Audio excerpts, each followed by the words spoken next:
Sim Rigs V8 Veterans Season 28. Welcome to another track guide. We'll keep doing it this season. I think a lot of people found benefit of it. So provided people are enjoying them and that they are adding some value to what you do on track, then we'll continue the journey. So pretty straightforward. We'll do what we normally do. Obviously, beautiful Bathurst. Sorry, I'll shut this up. Beautiful Bathurst. What a track. Good fun.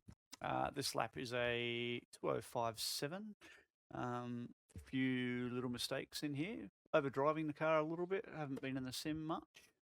So just getting back into the swing of it. But probably over driving just a touch. But anyway, we'll play a lap through and then we'll do a video for it. But enjoy this.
That's that.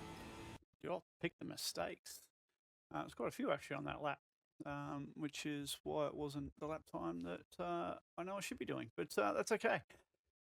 We can all learn from the same mistakes. Cool. So we don't want that.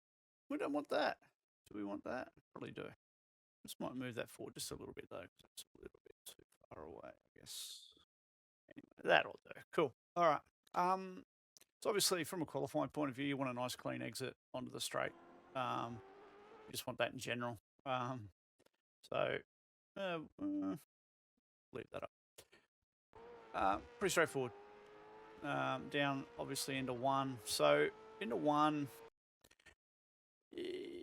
around the one board is kind of the point. You can push a little bit further, but like I said, this track, this car, sometimes overdriving turn one has a negative impact up Mountain Straight. So obviously it's uphill. So if you don't get a good run through one, you're just gonna sacrifice time all the way down the straight. So just think about, if you've already done laps and you've set your best time, so to speak, definitely then try some different things into turn one. Try braking a bit earlier and rolling the car a little bit more through the corner. You might lose a tenth, you might lose half a tenth on entry, but you might find that you'll gain a tenth down the straight.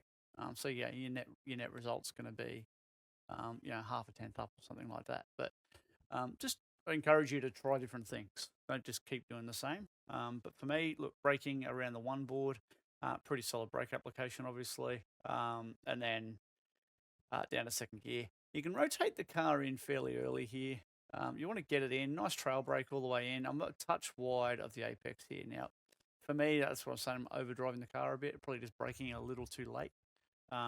Smidge wide, but not too bad. But you just want to make sure you get back on that throttle as early as you can here. Drive the car out on the throttle, nice and patient until you're comfortable that you can get back into it. Okay. Avoid getting in the throttle, 10 meters, 15 meters before that, because it is just going to want to slide. So just make sure you got the car pointing the right direction. You got the steering wheel as straight as you can. And as soon as it's there, grab the throttle. Hard, obviously, up through the gears. I say it all the time, but making sure that you're hitting your shift marks. So fourth gear, as you get taller in the gears, you can carry the RPM a little bit longer, so to speak. Doesn't get there as quick. Okay. But yeah, certainly on the red is the shift point. I don't shift on the flash. So yeah, you want to sort of focus on shifting on that red. Down into turn 2. So you're braking basically at the end of the white wall. That's kind of the marker I'm using. Now, real world cars use third or second here, no different to the sim. This gearing probably I'm using third. The gearing is slightly different on this, I think. The 931, I don't think it is. I don't know. It's just seem to be getting to 6th gear quicker down Conrod. But anyway, yeah, braking around about the end of the white wall again, just from an odd point of view. So at the old windscreen wiper is always my reference for anyone new following along. So yeah, hard on the brakes, down to third. Bit of modulation on the pedal because it's a bit bumpy into here, and you want to tip the car in pretty early. Now I underdrove this, so actually I slowed the car up a little bit too well, but that's okay. Nice amount of trail brake, and you get the car into that curb, so get it in nice and tight there, and you can see you can start picking that throttle up quite early. And when I say I'm a little bit slow it actually hurts the exit because the car was quite narrow and was rotating so well that as I'm picking up the throttle, it's wanting to slide. So you can see I came out of the throttle there because it just wasn't settled. But again, third gear, nice roll, keep the car rotated. And again, it's just starting to slide and let go on me a bit here. A fairly big slide, really. So that just took me a fair while to get back to full throttle. So that's because I was just a little bit too slow at apex. Should have carried more entry speed and let the car flow a little bit more. So that's just a small little mistake. But again, you're uphill. So that little mistake there costs you a tenth between turn 2 and the kink here at the top of the hill. So those tenths add up very quickly.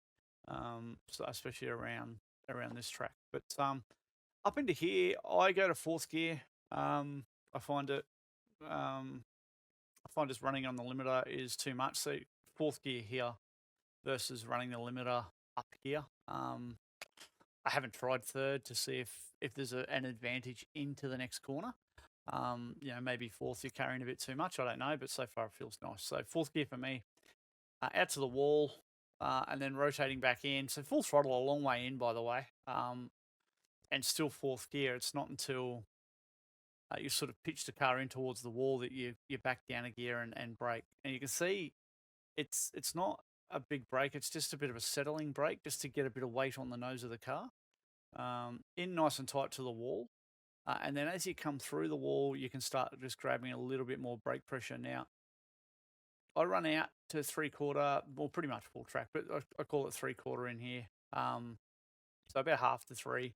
Any wider, you got to be careful because the track does drop off a little bit, and obviously you don't want to be out in the dirty shit here anyway. But yeah, definitely out nice and wide. I'm probably a touch wider than I'd like to be. You probably want to be back a little bit tighter to the line. But look, it's not too bad. What it does enable you to do is open this section up. So you can rotate the car in. Sorry, I'm yawning. Surprise, surprise. You can really open this section up. And you can just see it's this constant trail. But once the car's kind of scrubbed, you got your speed off, just rely on the steering input. Now, just, you can see it was just probably a smidge wide. Um, Not much in it though, but just a little bit wide. But it does help the exit, like I said. So normally I'd be running in. I could probably bring up another lap at the end of this, but I'll forget. But normally running around that white line here, that just keeps the car in the groove a little bit more. Over that little change of you can see the hump right there. So if you're a little bit narrower, it just holds the car a bit nicer. So then you're a bit tighter on the wall, and you can get in the throttle a little bit earlier here. But still, nice and square, nice straight steering. Get on the throttle hard. Now I carry second up and over here. Some people potentially go to third gear, but I just find second. I've always used it in the Gen 3 car. A little bit of a lift over the bump, back into it hard, and up into third gear. Now float it right out to the wall. You want to use every bit of this that you can. Obviously, there's a bit of crap on the edge there, but you want to use as much as you can. Now, just to throttle lift, there should be no brake here. Even as the tyres wear, it's just a lift. It's not all the way out. What's that, 50 odd percent throttle? Rotate the car in towards the wall. Touch wide here, but that's all right.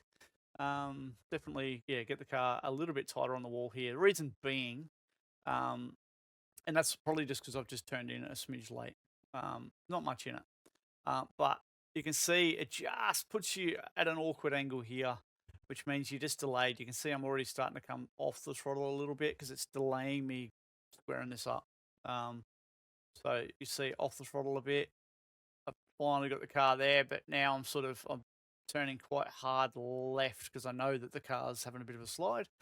And then that just creates another slide. So you sort of, yeah, by missing that apex just a little bit, it just slows it up. But you can see there's no breakthrough there. So just flow the car up the hill much better than jumping on the brakes and, stalling the momentum up the hill. Through this amazing section. So fourth gear, hard on it, drive it down, sort of, quite narrow. And then again, no brake. Some people do, they drive it in here a little bit harder and use a bit of brake to get weight on the nose. I just find rolling out of the throttle a little earlier, like that. There's a little bit of brake there, but did it even register on the brake lights? Yeah, it did. So a little bit of a brake on it, not much. Get the car rotated in and just let it roll for a bit. When you're in this phase here, don't ask it to brake. Don't ask it to get on the throttle. You want to wait. I know it sounds a little weird, but you just want to wait until the moment it turns there. Once you feel the car come in, and you can feel it through the steering, it gets a little bit heavier, which means it's loaded back on the nose. Then you just sort of start to pick up the throttle and aim it towards that apex, okay? Now, if you're in the throttle too hard too early back there, you're just going to be pushing out towards the outside wall. You don't want that. You want to be coming off the back of this curb and picking up the throttle hard. You can see I got in it a bit too early, a bit too hard. I really would have preferred a nice linear line to this point, but it is what it is. Run it out to the wall, use all of it, including I can take the mirror off the dog. Doesn't hurt the car, I don't think. But obviously you don't want to be grazing the wall. The good news is these walls they're not the quicksand walls, as I think some people call them, where you touch a wall and it just like saps 20 kilometers an hour out of the car. You can rub a wall here, but yeah, obviously you don't want to hit that thing too hard. Up over the top, this is a tricky one. So this whole section's tricky, obviously, but this is a section that some people you really need to kind of turn the car in as early as you can. So you sort of get to the ripple strip and start pitching the car in. And again, there's a bit of brake here, but there's not a massive amount. And there is a fair bit of roll time in the car though. So if you come up over, so you can see it was just a little bit of brake there. It's not even registering the brake lights. So it's like, I don't know, that would be like 3-4%. It's like stuff all. But you can see just rolling, bang, back on the throttle. So once the car settles over the hump, start to pick up the throttle. Reason being is you want to start getting a bit of rear steer in it. And you can see it start to come around there. It just starts to move the rear of the car around. And you want to get hard on the curb here. What did I just do? Don't know. Hard on the curb and close to the wall. The closer you are without hitting it, the better. Obviously, hitting it here is just going to put you straight out in the sand. It's going to be in the outside wall. But yeah, you definitely want to. It's a real flow section. Like I said, just over and out. So yeah, and again, it's just patience on the throttle as you come over the hill here. Pick it up too early, you're going to get understeer in the car. Pick it up too late, it'll rotate too well and put you into the wall, or it'll rotate really well on exit and start to slide a lot. So it's a fine balance between the momentum and throttle application to get out. Now, getting out of here, I slightly underdrove this because I just get to the curb. You want to get up on the curb, but really careful in the Gen 3 car, I find. Obviously, there's not as much aero downforce in this thing. So getting on the curb or getting to the outside of the curb is actually quite risky. Can put you on that inside wall pretty hard. So yeah, definitely a section to think about. And yeah, I just underdrove it a bit on that lap, just to make sure I get a clean lap for everyone. But get it out to the wall, get it out to the white as a minimum. If you can get it out a little bit further, excellent. But yeah, get it out to the wall, fourth gear, hard in it. And it's hard to give you a brake marker here. I don't know the answer to it. I don't know, coat sign probably near the bottom of the... No, not even that. I don't know, getting in towards Brocky there. My signature's there somewhere. I wonder if that's still on there. Yeah, so hard on the throttle all the way in here. Now, this is the section where you kind of just float the car over the first bit. Now, I make a decent mistake on this lap, which I'll show you, which again cost me at least sort of a tenth and a half just here alone. So the first bit, and this is a real, you've got to modulate the brake really well here. Otherwise, you'll lock the brake, you'll carry too much speed, you'll not carry enough speed, etc., etc. So over the first bit, here it is. Oh, sorry. There it is. First proper yawn. Over the hump, you can see brake, and then I'm off the brake. So as the car gets light, come off the brake pedal, so you don't lock a front. Now it's just, see there, half a car wide, almost a car wide. You can just see it just didn't, because I'm probably a bit narrow, I didn't maximize the track here, which means I'm a little narrow here. And the car floats right there because I'm not angling in enough. I've come in narrow, so the car hasn't rotated, and then it just floats over that bump and doesn't let the car come in. What does that mean? That I'm now out of position, trying to turn the car back to the right, which is not what you want. So you definitely want to be quite square here. I will go back to a previous lap and show you a better example. And you can see here, so I'm now up over the grass. And then I'm struggling to pull the thing up at the bottom, but still managed to get in there pretty well. And actually fairly tidy overall, including down through the dipper. But this bit here meant I had to brake a lot more in this section than I wanted to. So I actually scrubbed quite a fair bit of speed off. One thing I'll say is people panic, and you see it all the time. Into here, if they make a little mistake and you're running a bit wide like this, biggest bit of advice I can give you is don't try and fight the car. Just focus on keeping the steering as straight as you can and get as much pedal pressure as you can. You're going to get to the grass regardless, yeah? But if you're trying to fight the car left or right to avoid the grass, all of a sudden the rear's in a tank slapper and you're in the fence. So if you make a mistake coming over the crest there, just focus on stopping the car. Don't focus on trying to be quick or trying to maintain a race line. Make the best of what you got in that situation, and you'll survive it. You might lose a second or so doing it, but that's better than putting it in the fence. So yeah, definitely food for thought. Down through the hill. Yeah, again, so second gear. Go again. Second gear, rotate it in. And you want to, when you get to the end of the curb, is kind of when you're flicking it back. So I am wide of where I want to be. Probably quarter of a car this way would be nice. And that just opens up the next section a little bit. But either way, when you get to the end of the curb, flick the thing in. Don't be afraid of it. You can see it's constant steering lock. I'm not turning out of it at any point. And the car will float and turn, yeah.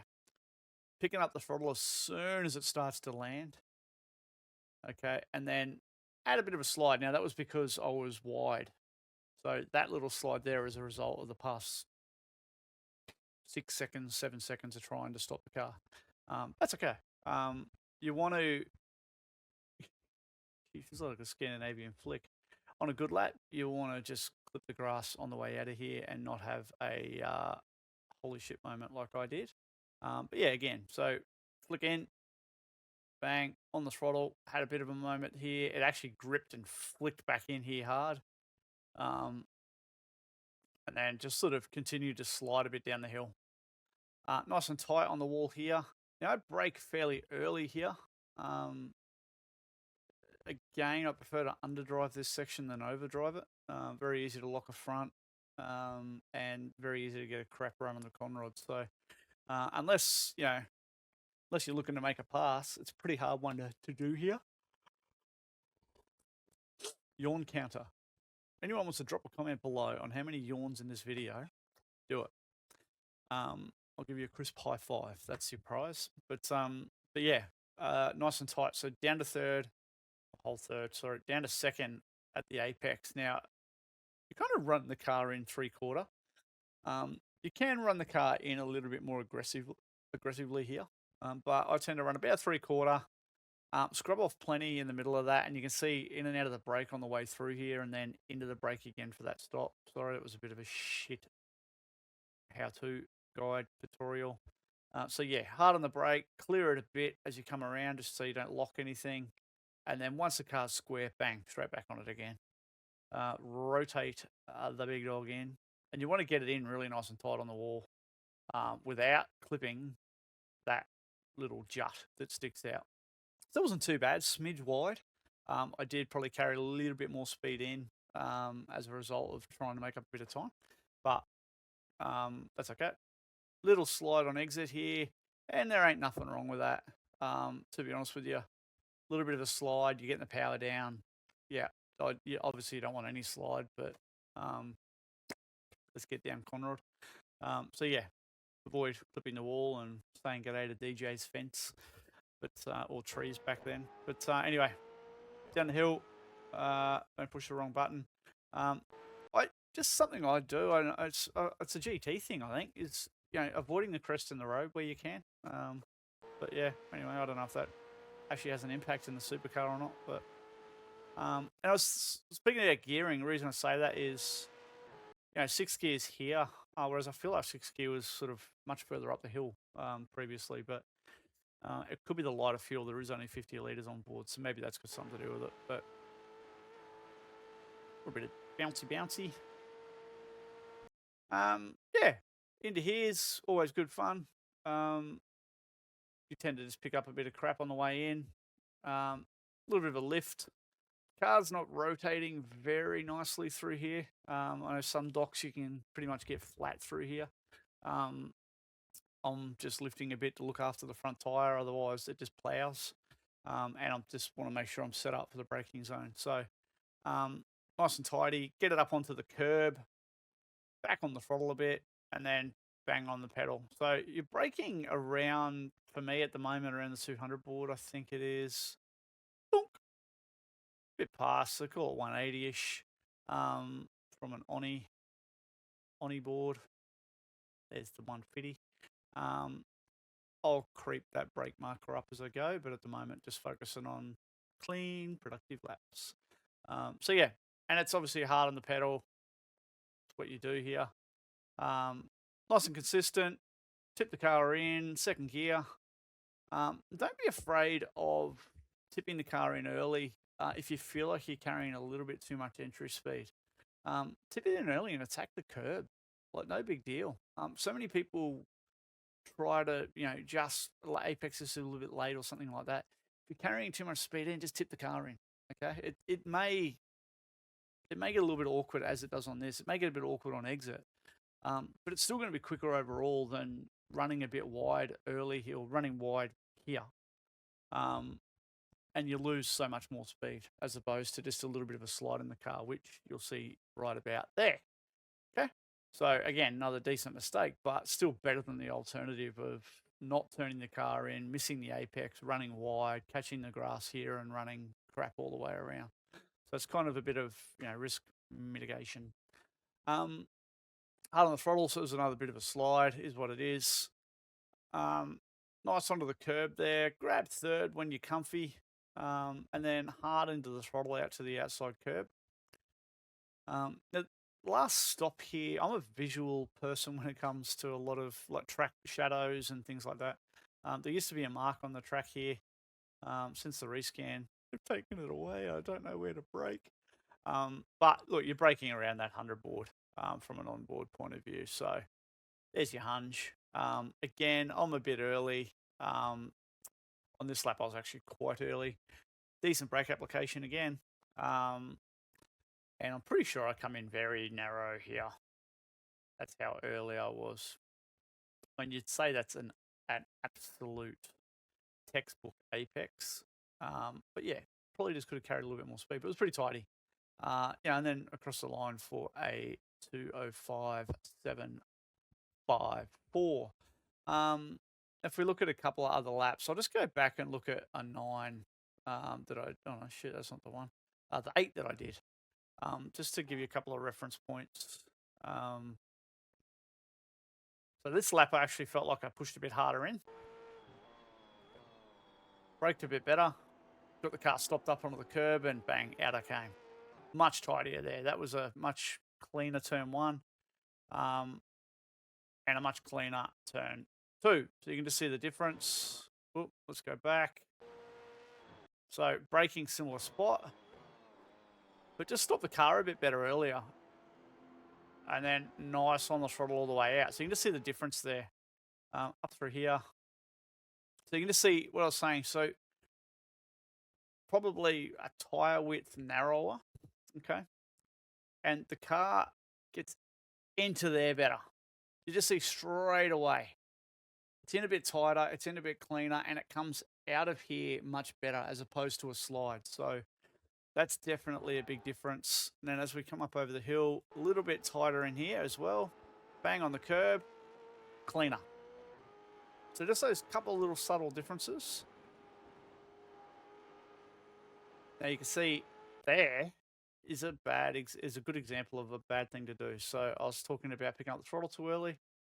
Bang, see, look at that. So instead of rolling the car a little bit further, I picked up the throttle early and then grabbed more.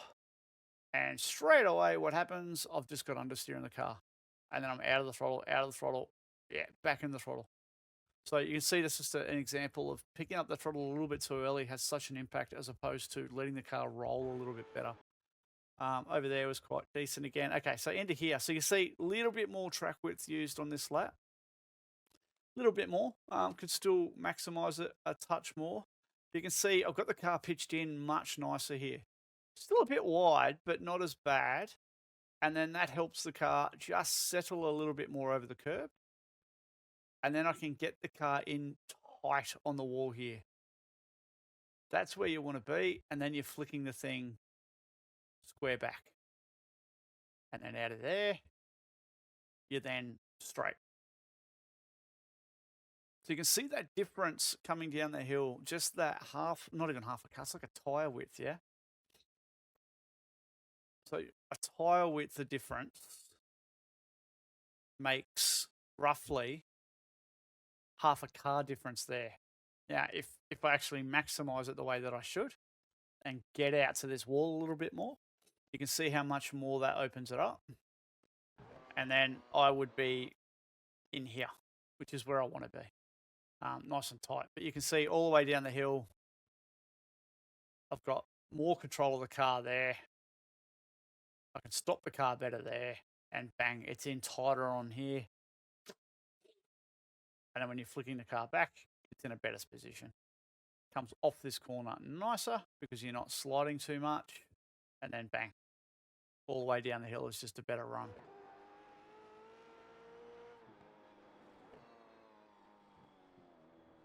So nice and tight again to the wall, bang. And a little slide. So you can just see the difference there of getting that correct is important. Yeah, you don't overdrive it, underdrive it, but make sure you maximize everything you can everywhere you can. Bathurst is always about A, being there in the end, B, saving a bit of fuel where you can, obviously. It's always pretty critical on a track like this. I don't know what the actual tank capacity is. I don't even know how many laps we're doing. But I'm going to put my banner on as well. But yeah, see, just flow the car. A quick lap of Bathurst always looks fairly calm, as opposed to on the ragged edge, holding onto it everywhere. But yeah, and being patient. Do as hot lapping's great, obviously. Have fun. But you definitely want to do, even if it's just AI, but if you're in a practice session with all the vets guys, do a pit party, have a race, have a bit of fun. But you want to do plenty of laps behind a car, because these things are wide and obnoxious, and your visibility is non-existent. So if you want to be competitive and quick, you need to sit hard on that car. If you give them a bit of space, you're not going to get that space back in a hurry. So do plenty of laps focusing on sitting up behind, an AI session, or, like I said, a practice session, but sit right in behind them, because it's easy to make a mistake and it's easy to touch a wall. But if you can get some confidence when you're in behind someone, it means that you can, coming down the hill especially, you've got the confidence then to be nice and close into the elbow, and then set them up for the slipstream down the straight. If you give them a bit of space, the slipstream isn't big enough when you're a little bit further back to close in. So definitely a fair bit of racecraft comes into it at Bathurst. It's just a banger of a track, isn't it? So anyway, that's the first one done and dusted for this season. Cheers all.